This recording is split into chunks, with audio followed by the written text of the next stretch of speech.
Hello friends, मेरा नाम अंकित वर्मा है। इससे पहले आप मुझे और बहुत सारी वीडियो में देख चुके हैं जो मैंने विद्युत मंडल के करप्शन और ज़्यादा बिल के ऊपर बनाए हैं।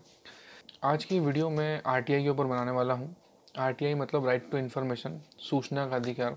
मेरे बहुत से व्यूअर मुझसे बार बार पूछते हैं कि आरटीआई आप कैसे लगाते हैं, आरटीआई कैसे बनाते हैं, या आरटीआई किस तरह से लगाई जाती है, ऑनलाइन या ऑफलाइन। इसके ऊपर आज मैं बात करने वाला हूँ। आरटीआई की मदद से आप गवर्नमेंट के किसी भी विभाग से किसी भी तरह की जानकारी मांग सकते हैं, क्योंकि एक टैक्स पेयर जो टैक्स भरता है, जिससे कि गवर्नमेंट सभी तरह के काम करती है या हमारे दिए हुए पैसे से जिस भी तरह का काम करती है, तो हमें इतने अधिकार होते हैं कि हम उन चीज़ों का हिसाब मांग सकते हैं या उस तरह की किसी भी जानकारी को सरकार से मांग सकते हैं।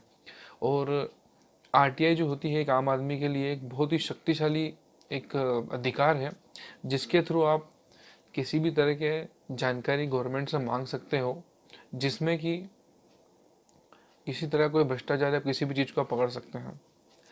आरटीआई का सही इस्तेमाल करना अगर एक आम आदमी को आ जाए, तो गवर्नमेंट के किसी भी एम्प्लॉयज़ की इतनी हिम्मत नहीं हो सकती कि वो किसी भी तरह से कोई करप्शन कर दें, क्योंकि हम जो टैक्स भरते हैं उसी पैसे से गवर्नमेंट जो है हमारे लिए काम करती है।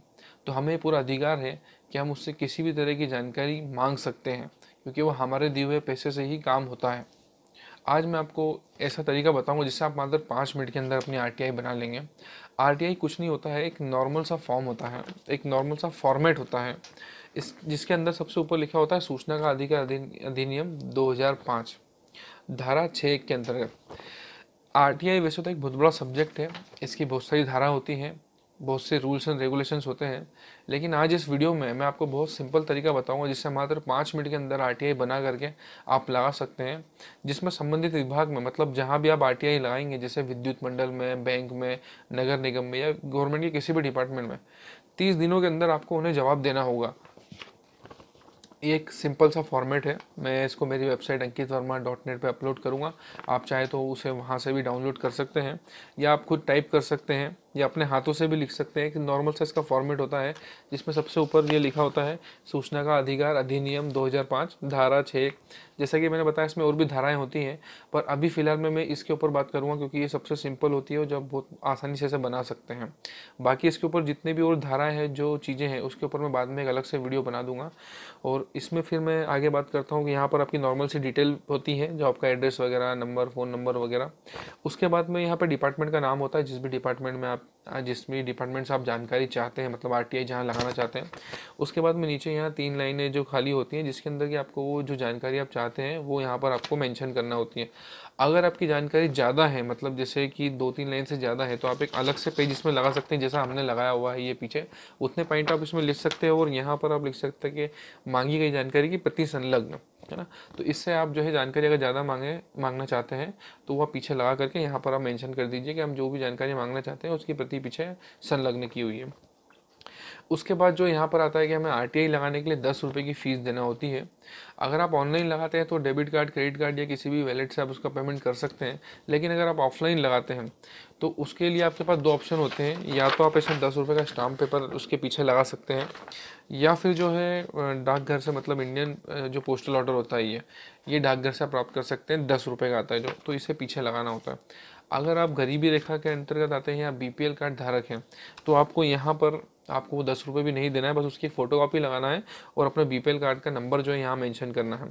और अगर आप पोस्टल ऑर्डर लगाते हैं इस तरह का, या फिर स्टाम्प पेपर लगाते हैं जो 10 रुपये का होता है, तो इसका भी जो सीरियल नंबर होता है वो आपको यहाँ मेंशन करना होता है।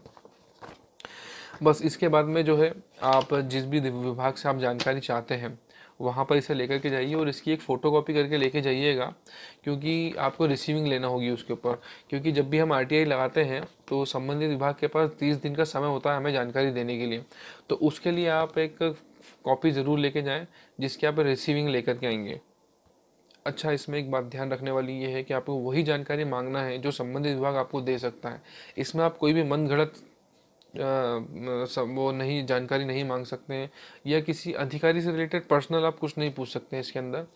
और कुछ ऐसी चीज़ें भी होती हैं जो जैसे गोपनीय होती है, तो उसे आरटीआई के अंतर्गत नहीं दिया गया है, तो इसलिए आप उस बात का ध्यान रखिएगा कि कुछ चीज़ें ऐसी होती हैं जो आरटीआई में नहीं मिलती, या अगर हमने कुछ गलत वर्ड ऐसे लिख दिए हैं जो सूचना आयोग या उस संबंधित विभाग के किसी अधिकारी को अगर समझ में नहीं आता है तो वो हमारी आरटीआई रिजेक्ट कर सकते हैं। तो इस बात का ध्यान रखिएगा कि इसमें वही चीज़, आप वही जानकारी मांगिएगा जो वो विभाग से हमें मिल सकती है। और अगर 30 दिन के अंदर इसका जवाब आरटीआई का नहीं मिलता है तो इसके लिए क्या प्रोसीजर, उसके लिए मैं आपको अगले वीडियो में बताऊंगा। अभी फ़िलहाल के लिए इस वीडियो में मैंने बस यही बताया कि आप कैसे 5 मिनट के अंदर एक आरटीआई बना करके किसी भी विभाग में लगा सकते हैं और वहाँ से जानकारियाँ निकाल सकते हैं। ये वीडियो बनाने का मेरा पर्पज़ यही है कि जितने भी मेरे व्यूवर्स हैं जिनको मैं बताता हूँ आरटीआई के लिए कि आप आरटीआई ला के जानकारी निकाल लिया, उससे इन्हें मदद मिलेगी। या कोई ऐसा भी इंसान है जो आरटीआई लगाना या फाइल करना, मतलब जानकारी उसको चाहिए, तो इस वीडियो के माध्यम से उसकी बहुत मदद होगी। इसलिए मैंने ये वीडियो बनाया है। वीडियो अच्छा लगा हो तो प्लीज़ शेयर कीजिए अपने दोस्त लोगों में, अपने व्हाट्सएप ग्रुप पे, फेसबुक पे, ताकि और लोगों को जागरूकता हो सके। और आरटीआई जो है एक बहुत अच्छी चीज़ है, इसके बारे में लोगों को पता होना चाहिए। Thanks for watching.